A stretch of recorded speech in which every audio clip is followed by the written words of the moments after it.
Today I'm pleased to bring you a Sennheiser watch. Have you ever seen this?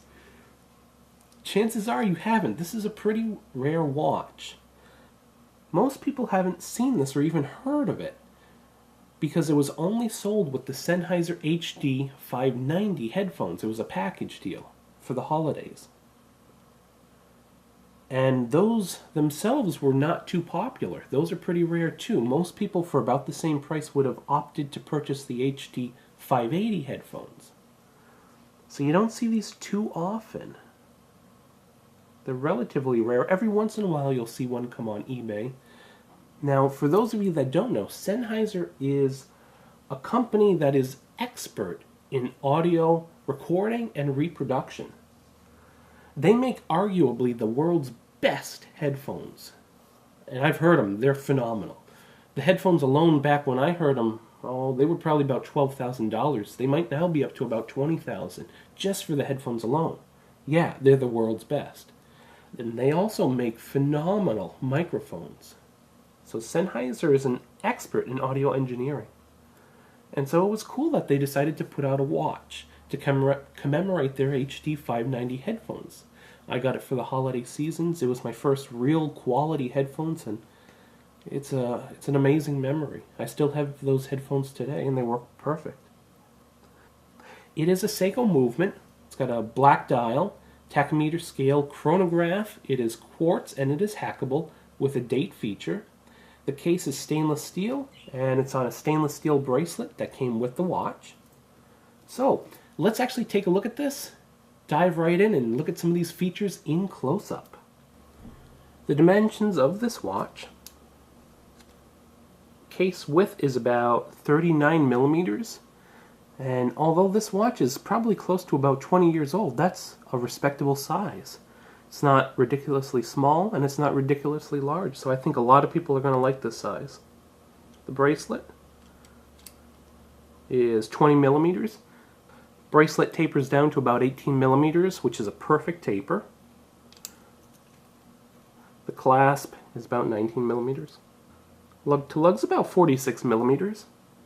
Thickness of this watch is a little bit less than 11.5 millimeters, about 11.25. Very nice. This will be very easy to wear day to day. You're not going to be really bumping it into too much. It'll be easy to put your hand in your pocket. If you want to get a long sleeve shirt over this, no problem. Overall, the watch has a beautiful dimension to it. I just weighed this on my scale. It's coming in with the bracelet at 113 grams, so not heavy at all. It's going to be very easy to wear this day to day. Here's what it looks like on my wrist. My wrists are about 7.25 inches. It looks very good. The back of the case is nice and smooth and high polished, so it feels very good on the wrist. And I think it looks great.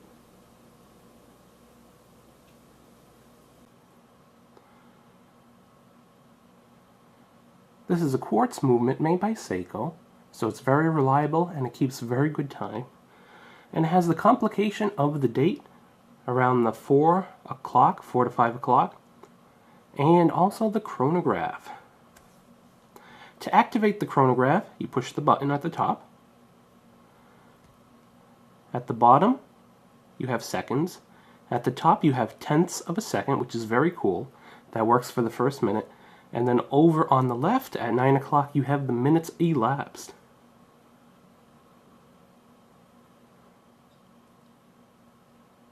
When you're done timing, you just push the top button again.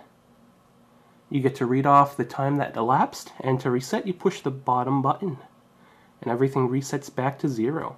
All the dials line up perfectly straight up and down at the 12 o'clock position, which is very nice. Another cool feature about this watch is it has a tachymeter scale on the bezel, and the hour and minute hands have a little bit of a lume on them. Also, very cool feature, when you pull out the crown, the first position lets you change the date. It's a quick set date. And then if you push it out further, it stops the time, and this is hacking. you can see the second hand stopped. So this is able to get a very precise time. You can sync it up to a known source, up to the second. So it's a really cool movement that Seiko put in here. Push it back in, and everything starts up just like it should. The crown and the pushes for the chronograph have this beautiful knurling on it. It's very easy to get hold,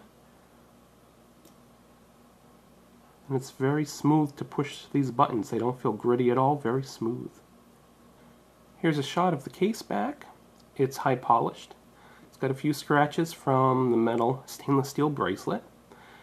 On it, right in the center, it says Sennheiser with a Seiko movement, water resistant up to 5 atmosphere or 50 meters, all stainless steel. This watch comes on a nice stainless steel bracelet. Matches the stainless steel case perfectly. It is the original bracelet that came on the watch. The buckle has this retention, then you open it up. Nice thing about this is there's a lot of micro adjustments, so it's very easy to get the size you want. And then to close it up, you just push it in. You get a very nice click, and then that secures it, so it stays on your wrist. This watch has a mineral crystal. It might be a hard Lex from Seiko, and it's very nice. It has no scratches on it at all. It's a flat crystal. Very easy to keep clean, and does a great job of protecting the movement and the dial. On the crown you get to see Sennheiser's logo. The watch was used, but it was used very lightly, and you can see the case doesn't really have a whole lot of scratches. I can't see any on this side. If I turn it around, I see one little scratch there, but you know, for an old watch, probably, I don't know, maybe 15 years old, maybe even older, getting close to 20 years, it's in very good condition. I don't see any scratches there. Or there. Really, the only scratches that's really worth noting are the bracelet's got some scuff marks, desk diving, and the back of the case because of the stainless steel bracelet. That's got some scruff marks. And just that one little one on this side of the case right there. But, you know, again, for the age, it's in very good condition, and the crystal, not a scratch on it. And so there you have it. That is the Sennheiser watch. What do you guys think about it? I kind of like it. I think it's cool that you could have only got this if you purchased those headphones. It ties in with what Sennheiser is, first and foremost, an audio company. You couldn't order this online. You couldn't go to a watch place and get it. You had to buy those headphones. And truthfully, not many people did. So it's a very nice watch. I'm very happy to have it. I didn't see a lot of videos online about it, so I figured, hey, why not? I'll throw it up there, record it as a piece of history. And so here it is. If you have any questions or comments, please feel free to leave them, and I will do my absolute best to get back to you. Otherwise, have a wonderful day, guys.